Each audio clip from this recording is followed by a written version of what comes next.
do that again. What, this? Stop! No, don't do that. You just said to do it. I know, but don't do that. What's the problem? Oh, well, you're only violating one of the most important laws of physics, that's all. Physics? What? All I did was... Stop, don't do that. Look, these laws are bigger than you and me, bigger than the whole universe. You can't do that. How can I violate these laws when I don't even know what they are? It doesn't matter if you know what they are. They're the laws that our whole universe is founded on. If you go around breaking them, who knows what'll happen? This is nuts. All I did was... Yeah, stop. Look. Let's just keep this between you and me, okay?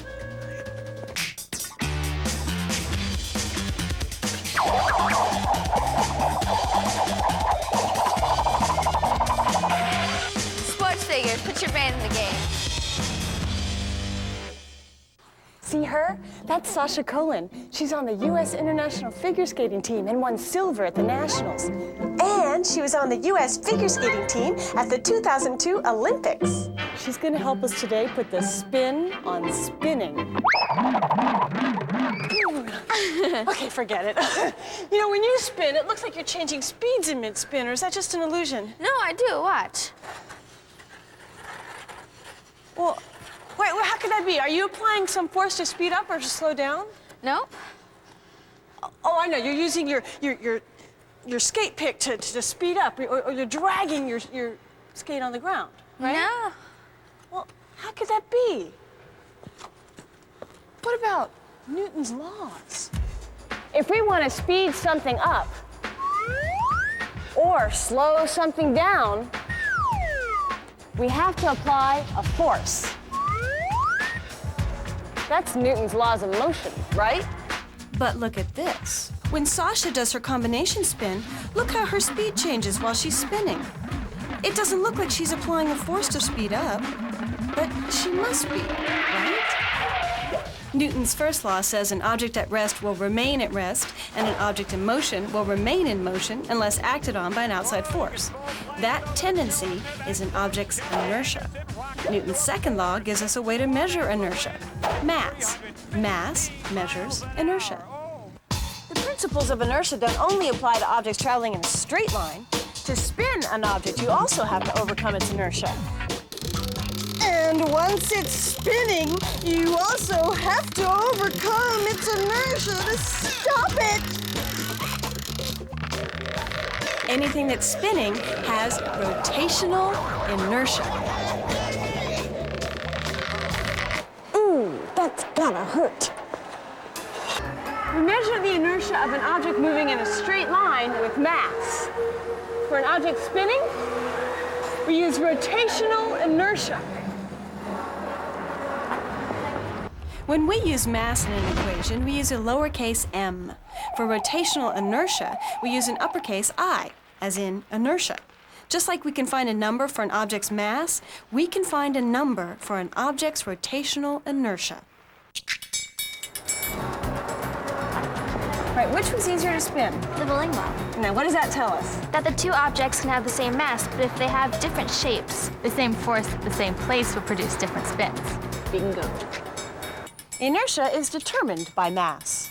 Rotational inertia is determined by mass and shape. So objects with different shapes but the same mass are going to have different moments of inertia. Because shape is involved, finding an object's rotational inertia is always a little more difficult than finding its mass. The rotational inertia is always the sum of each small bit of mass times the distance squared from the rotation axis. If I spin the hula hoop this way, the rotational axis is here in the center, and all the mass out here is the radius away from the rotational axis. A solid disk has mass at many different radii, but the sum is the same as all the mass at 1/2 radius. The mass is spread out evenly from the axis of rotation, so we can sort of average out the distribution of the mass from the axis with the formula 1/2 mass times radius squared. What the heck is this thing? And the rotational inertia also depends on which axis the object is spinning around. It's a lot easier to spin a hammer this way than it is to spin it this way. Okay, so then that's why I spin faster and slower, because I'm easier to spin in one shape than another.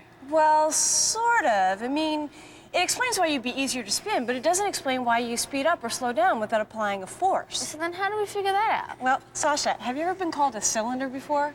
Not that I know of. I didn't think so, but for today's purposes, let's say that you are. So when you do the scratch spin, This one? yeah, you're similar to a cylinder spinning on this axis. And when you do the camel, you're similar to a cylinder spinning on this axis. Okay, I gotcha. The formula for the rotational inertia of a cylinder spinning on this axis is 1/12 mass times length squared. The formula for a cylinder spinning on this axis is 1/2 mass times radius squared. Okay, now to figure out your rotational inertia, we just need a few numbers. All right. All right, so what's your mass? My weight is 87 pounds, but I'm not sure what my mass is. That's okay, we'll just convert it to kilos. All right, that's 39 kilos. Now, how tall are you? I'm 4'11". That's 1.5 meters. All right, now we just need your radius, which is 6 inches. That's 0.15 meters, and now we can figure out your rotational inertia. Okay. To figure out Sasha's rotational inertia, all we have to do is plug the numbers in. 1/12 mass times length squared, and we get a rotational inertia of 7.3 kilograms meters squared.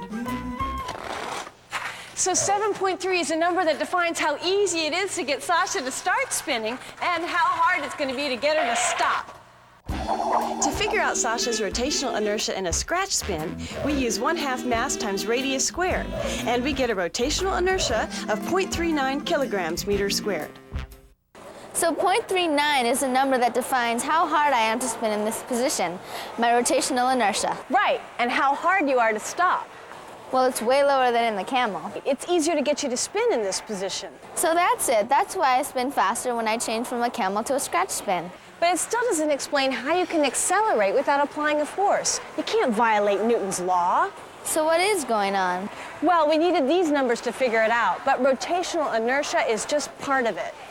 The reason Sasha's speed changes has to do with this. So, what's going on here? Well, when something's moving, it has momentum. And momentum gets transferred from one weight to the other. So what does that tell us about momentum? That it's conserved. Yes. Any object that's moving has momentum. Momentum is like the measurement of an object's motion. The law of conservation of momentum states that the momentum of an object will stay the same unless there's an external force upon it. Well, the same thing goes for spinning objects. They have angular momentum, and angular momentum must be conserved.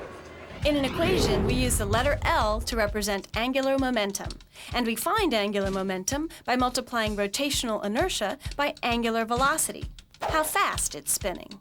To represent angular velocity, we use the Greek letter omega, which is kind of like a W, only a little curvier.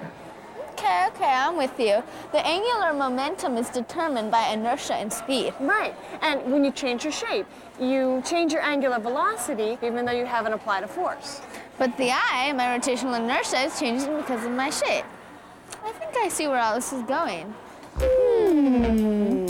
When I'm in a camel, I have a rotational inertia of 7.3. When I'm in a scratch spin, the rotational inertia is only 0.39. But if the angular momentum, L, has to stay the same and I changes, then the velocity has to change too. Right, because your velocity changes when you change shape. You prove the law of conservation of angular momentum. And for the angular momentum to stay the same, your velocity has to increase as your inertia decreases. My speed changes because my shape changes. And now we know why. So now we know that anything we want to spin or is spinning has rotational inertia. And the larger that inertia, the harder it is to start or stop spinning. Rotational inertia is determined by mass and shape. Because of the law of conservation of angular momentum, when a spinning object's shape changes, its velocity will too. Well, that's it. We'd like to thank Sasha Cohen and our students, Jackie, Rebecca, Alexis, and Nancy, for helping us out today here on ESPN Sports Figures. The Spin Doctor is in. Right. Hey, who left the hockey player?